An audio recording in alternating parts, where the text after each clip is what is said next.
Hello everyone, welcome back to Indian Nursing Classes. Today we are going to discuss very interesting and important topic of research, sampling. तो चलिए हम आज का हमारा topic शुरू करते हैं, सैम्पलिंग या टाइप्स ऑफ सैम्पलिंग टेक्निक।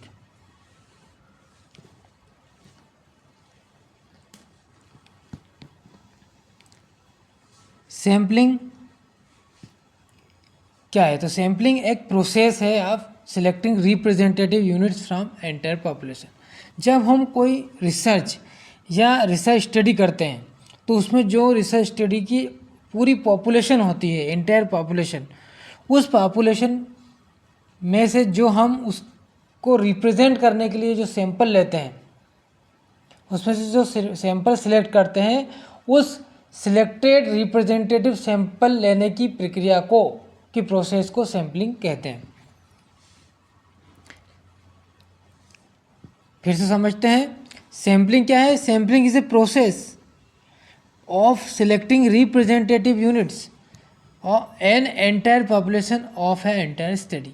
हमारी एंटायर स्टडी के लिए जो एंटायर पॉपुलेशन है, उस पॉपुलेशन में से हम जो सैंपल लेते हैं, उस पॉपुलेशन को रिप्रेजेंट करने के लिए उस सैंपल लेने की प्रोसेस को सैम्पलिंग कहते हैं। Sampling is not new development. Sampling जो है वो कोई न्यू डेवलपमेंट नहीं है, ये काफ़ी पुराने समय से चली आ रही प्रक्रिया है। लेकिन आज के टाइम में लोगों के द्वारा क्या हो गया है कि इसे हर फील्ड में और अपनी डे टू डे लाइफ में यूज़ किया जाने लगा है। यहाँ तक कि सोसाइटीज़, ओपिनियंस और सिचुएशंस को समझने के लिए भी सैम्पलिंग प्रक्रिया का उपयोग किया जाता है।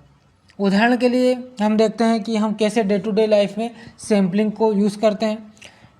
तो डे टू डे लाइफ में हम जैसे कि हम मार्केट जाते हैं ग्रेन खरीदने के लिए, मीन्स अनाज खरीदने के लिए, तो हम चावल खरीदते हैं। तो चावल खरीदने के पहले जो भी चावल की बोरी होती है, उसमें से हम एक मुट्ठी चावल लेकर देखते हैं कि उसकी क्या कंडीशन है। तो जो एक मुट्ठी चावल है वो क्या है? सैंपल है।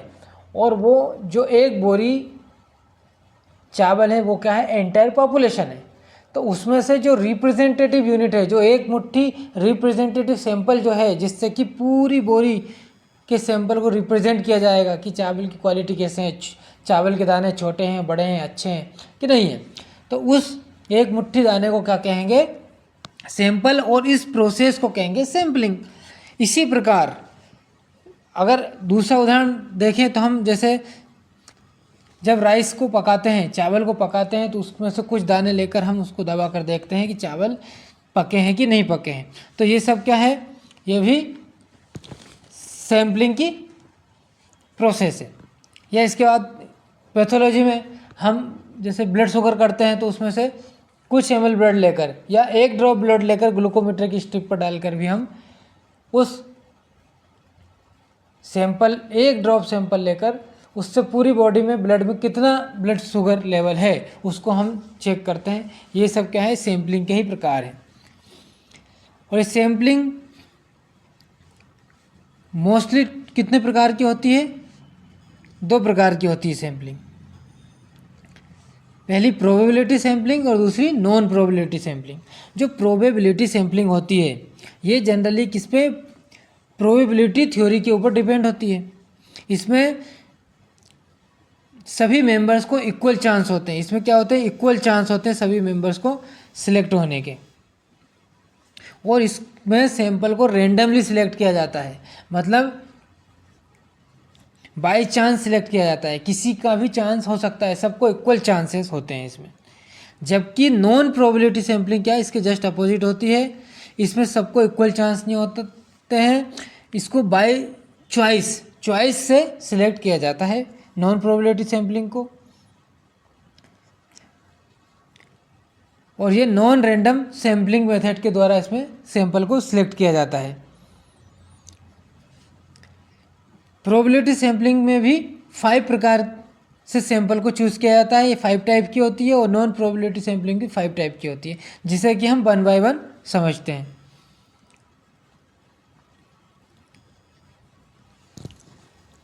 Brief review of probability sampling. Probability sampling को देखते हैं। पहले number 1 simple random sampling. Simple random sampling का क्या मतलब होता है कि इसमें सभी पॉपुलेशन को इक्वल चांस होते हैं सिलेक्ट होने के। सिंपल उदाहरण के द्वारा हम कह सकते हैं कोई टीचर है जो क्लास में इंटर करती है और टीचर रेंडमली किसी भी स्टूडेंट से, मान लो क्लास में 50 स्टूडेंट्स है, तो किसी भी स्टूडेंट से रेंडमली खड़ा करके राइट साइड से या लेफ्ट साइड से या मिडिल साइड से और कुछ क्वेश्चन पूछती है। तो ये क्या है, रेंडमली सेलेक्ट किया गया था कि किस स्टूडेंट से क्वेश्चन करना है। ये प्री प्लान नहीं होता, ये पहले से प्लान नहीं किया गया था।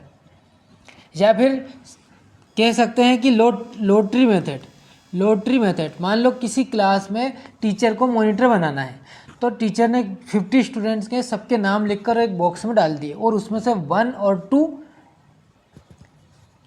नाम की जो चिट है उसको उठाया और देखा, तो इसमें क्या है, सबके इक्वल चांस है, किसी के भी नाम आ सकते हैं, इक्वल चांस है, बाई चॉइस नहीं है बल्कि बाई चांस है, किसी का भी नाम आ सकता है और रैंडम सैम्पलिंग के द्वारा इसको चूज़ किया गया है।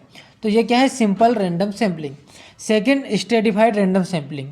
स्ट्रेटिफाइड रैंडम सैम्पलिंग में क्या बनाते हैं, स्टेटा बनाते हैं या सब ग्रुप्स तैयार करते हैं।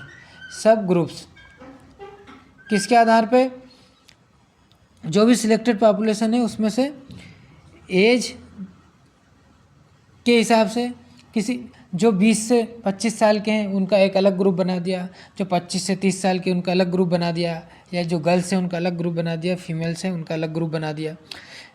इस प्रकार से जो पॉपुलेशन है उसके सब ग्रुप तैयार किए जाते हैं और फिर उसमें से रैंडम मेथड के द्वारा फाइनल सैंपल सिलेक्ट किया जाता है। उसे कहते हैं स्ट्रेटिफाइड रैंडम सैम्पलिंग।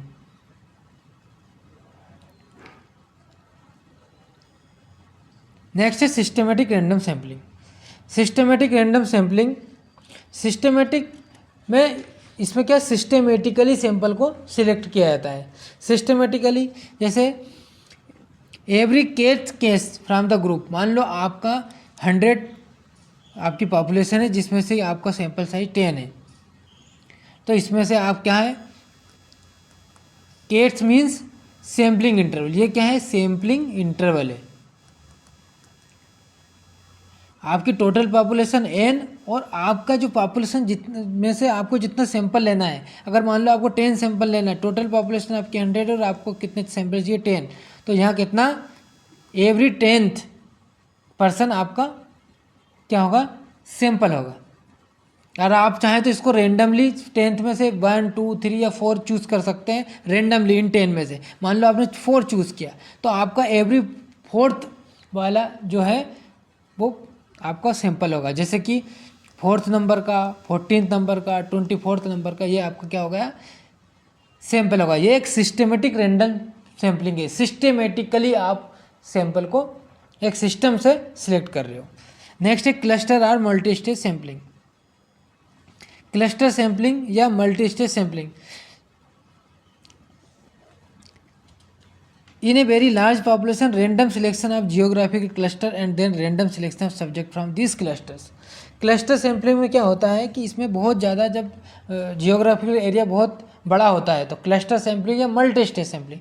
जैसे कि आपको स्टडी करना है किस पे, performance of high school student in India, तो इसमें आप क्या करोगे, इंडिया बहुत बड़ी लार्ज कंट्रीज़ है, तो इसमें आप पहले क्या करोगे कि आप कुछ स्टेट सिलेक्ट करोगे, जैसे मध्य प्रदेश, उत्तर प्रदेश, महाराष्ट्र, गुजरात। इसके बाद में उसको फिर सिलेक्ट करोगे, उसमें से क्या, डिस्ट्रिक्ट, और उनमें से कुछ स्कूल, हाई स्कूल सिलेक्ट करोगे। तो इसमें क्या है, मल्टी स्टेज में आप इसमें सैम्पलिंग करते हो। पहले आपने क्या करा, आपने क्लस्टर मतलब सिटीज़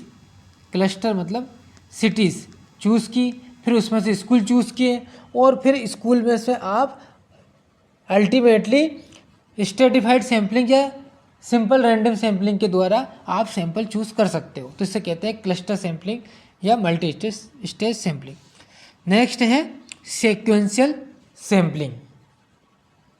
सीक्वेंशियल सैम्पलिंग जो है, this method selected slightly different from other method. ये जो मेथड है ये अदर मेथड से स्लाइटली डिफरेंट होती है।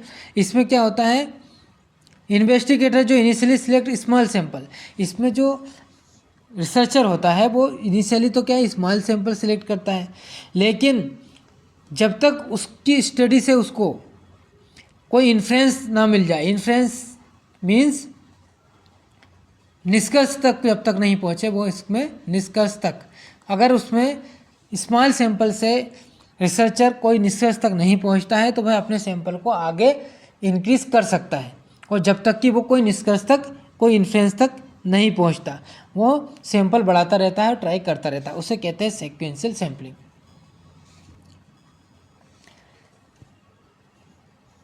अब नेक्स्ट है non probability sampling. Non probability sampling क्या है, इसमें बाय चॉइस के द्वारा सैंपल को सिलेक्ट किया जाता है और नॉन रैंडम मेथड के द्वारा सैंपल को सिलेक्ट किया जाता है। इसमें सभी पॉपुलेशन के सभी पर्सन को इक्वल चांस नहीं होते हैं। तो सबसे पहले क्या है इसमें purposive sampling. Purposive sampling means आपके पर्पस से संबंधित, मीन्स आपके दिमाग में कोई स्पेसिफिक पर्पस है उसके आधार पे आप सैंपलिंग लेते हो। जैसे कि आपकी स्टडी है स्मोकर्स पे, आप स्मोकर्स पे जो स्मोकिंग करते हैं उनके ऊपर स्टडी कर रहे हो, तो आप कौन से सैंपल लोगे, जो स्मोकिंग करते हैं। नॉन स्मोकर्स पर्सन को आप सैंपल में नहीं लोगे, तो आपका पर्पस क्या है, स्मोकिंग करने वाले मेंबर्स को आप सिलेक्ट करोगे, तो इसे कहते हैं पर्पसिव सैंपलिंग। सेकंड है convenience sampling. Convenience sampling means आपकी स्टडी है ओल्ड एज पर्सन पर, तो इस स्टडी में क्या होता है कि आप कन्वीनियंट और एक्सेसिबिलिटी और प्रोक्सिमिटी के आधार पर रिसर्चर की एक्सेसिबिलिटी कहाँ इजी है, कहाँ आसानी से वो सैंपल ले सकता है, उसके लिए कहाँ कन्वीनियंट है। तो आपकी स्टडी मान लो ओल्ड एज पर्सन पर है, तो आप क्या करोगे, ओल्ड एज पर्सन के लिए अलग अलग जाकर सैंपल लेने की अपेक्षा आपने क्या करा कि इवनिंग टाइम में जो पार्क है वहाँ पे बहुत से ओल्ड एज पर्सन इकट्ठे होते हैं, तो आप वहाँ पार्क में जाकर सैंपलिंग करते हो, सैंपल को कलेक्ट करते हो, तो इसको कहते हैं कन्वीनियंट सैंपलिंग, ताकि आसानी से आपको एक ही जगह पे अधिक से अधिक सैंपल मिल जाए। नेक्स्ट है कंसेक्यूटिव सैंपलिंग।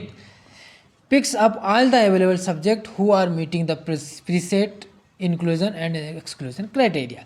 इसका मतलब होता है, मान लो आपका जो आप कहीं हॉस्पिटल में ओपीडी में कोई पेशेंट आ रहे हैं, तो आपकी जो स्टडी है वो किस पे है, हाइपरटेंशन पर है।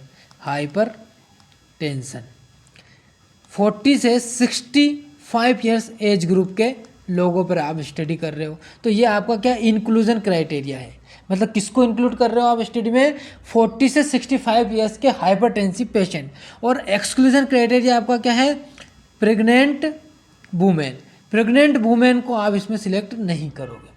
तो आपके ओपीडी में जितने भी आपके पेशेंट आ रहे हैं उसमें से जितने आपके इंक्लूजन क्राइटेरिया में आ रहे हैं 40 से 65 ईयर्स एज के, जिनकी एज 40 से 65 है और जो हाइपरटेंशन के पेशेंट है, उनको आप अपने सैंपल में ऐड करते जाओगे जब तक कि आपका जो सैंपल साइज है, मान लो आपने 50 सैंपल आपको लेना है, तो वो जब तक कंप्लीट नहीं होता तब तक आप सैंपल लेते जाते हो। इसे कहते हैं कंसेक्यूटिव सैंपलिंग। नेक्स्ट है quota sampling. Quota sampling means इसमें आप क्या करते हैं, एक कोटा सिलेक्ट करते हैं। कोटा सिलेक्ट करेंगे, कोटा जैसे एज, जेंडर या एजुकेशन के आधार पर। जैसे फर्स्ट ईयर वाले 10 स्टूडेंट ले लिए आपने, 10 स्टूडेंट सेकेंड ईयर वाले ले लिए, 10 थर्ड ईयर, 10 फोर्थ ईयर। या एज जैसे 20 से 22 ईयर्स तक के 10 स्टूडेंट, 22 से 24 के 10 स्टूडेंट। इस प्रकार से कोटा सेट कर देंगे, फिर उस कोटा से आप अपना सैंपल लेंगे। इक्वल पार्ट में कोटा सेट कर देंगे और फिर उसमें से सैंपल लेना कोटा सैंपलिंग कहलाता है। नेक्स्ट है snowball sampling. Snowball sampling means ये जनरली ये सैंपलिंग वहाँ यूज़ होती है जहाँ पर कि रिसर्चर्स के द्वारा जो सैंपल को सर्च करना काफ़ी हार्ड हो या डिफ़िकल्ट हो, वहाँ पर इसका उपयोग किया जाता है। इसे सबसे पहले इनिशियल सब्जेक्ट को सिलेक्ट किया जाता है, फिर उसके द्वारा इसको क्या है चेन रेफरल सैंपलिंग भी कहते हैं। चेन रेफरल सैम्पलिंग भी कहते हैं। उनके द्वारा जैसे एक सैंपल है, उस सैंपल से जैसे कि कॉमर्शियल सेक्स वर्कर और ड्रग एब्यूजर्स में HIV के प्रीवलेंस की स्टडी करना। तो इसमें क्या है, आपको कॉमर्शियल सेक्स वर्कर और ड्रग एब्यूजर्स को ढूंढना थोड़ा हार्ड होगा, तो इसकी वजह से आप एक सैंपल को सिलेक्ट करेंगे, फिर वहाँ से आप इनकी हेल्प से दूसरे सैंपल तक पहुँचेंगे। इसको कहते हैं लीनियर स्नोबॉल सैंपलिंग। और जब एक सैंपल आपको दो, फिर एक सैंपल, तो इस प्रकार से एक्सपोनेंशियल मेथड में आपको सैंपल बताए, मतलब आपके सैंपल को ढूंढने के लिए ये आपको एक गाइडेंस दे, तो उसको कहते हैं एक्सपोनेंशियल स्नोबॉल सैंपलिंग। और जब एक सैंपल के बारे में बताए तो उसको कहते हैं लीनियर स्नोबॉल सैंपलिंग। उम्मीद करता हूँ आपको आज का टॉपिक समझ में आया होगा। अगर टॉपिक समझ में आया है तो please like share and subscribe. जल्द मिलते हैं नेक्स्ट वीडियो में, तब तक के लिए थैंक यू।